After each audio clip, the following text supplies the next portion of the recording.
অ্যালোভেরাটা দিয়ে দিচ্ছি। মিনিটের মতন অ্যালোভেরাটা নাড়াচাড়া করতে থাকবো। হ্যাঁ, ঠিক বলছেন।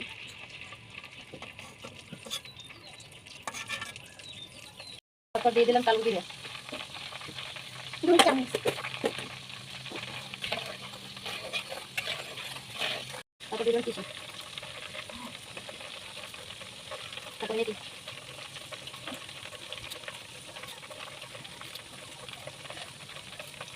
তারপর দিয়ে দেবো আমলকি, তারপর দিয়ে দেবো মহেরা, তারপর দিয়ে দেবো হরতকি, তারপর দিয়ে দেবো লবঙ্গ,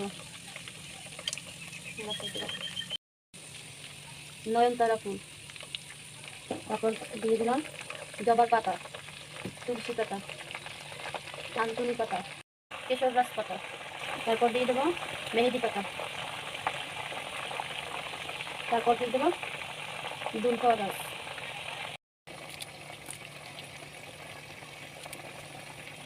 তারপর দিয়ে দেবো পেঁয়াজ, রসুন দিয়ে দিই। দেখতে কিন্তু সুন্দর। এখন 1 ঘন্টা নাড়িয়ে চাড়িয়ে জাল দিতে হবে, যতক্ষণ পর্যন্ত বাদামি কালার না হচ্ছে ততক্ষণ পর্যন্ত জাল দিতে হবে।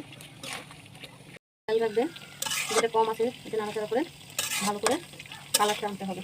বেশি জাল দিলে এটা ভালো হবে না। আস্তে আস্তে আমাদের তেলের কালারটা আসতে আসে, আর কিছুক্ষণ নাড়াচাড়া করে অপেক্ষা করতে হবে, তাহলে তেলের কালারটা অনেক সুন্দর আসবে। কালারটা এখন আস্তে আস্তে এসে গেছে, আর কিছুক্ষণ ভালো করে নাড়িয়ে চাড়িয়ে নিতে হবে। যেহেতু কম আছে করতেছি তো তার জন্য কিছু দেরি হতে আছে। ঠিক আছে, এখন আমরা জালটা দিয়ে নামিয়ে নেবো, তারপর ঠান্ডা করে একটা কাঁচের বোতলে সুন্দরভাবে রেখে দেবো। এটা সপ্তাহে 2 দিন ব্যবহার করলেই হবে। হয়ে গেছে, এখন আমরা বোতলে রেখে দিচ্ছি। এটা সপ্তাহে 2 দিন ব্যবহার করলেই হবে, তাহলে চুল পড়া কমে যাবে, চুল কালো হবে, চুল লম্বা হবে। সপ্তাহে 2 দিন ব্যবহার করলেই হবে।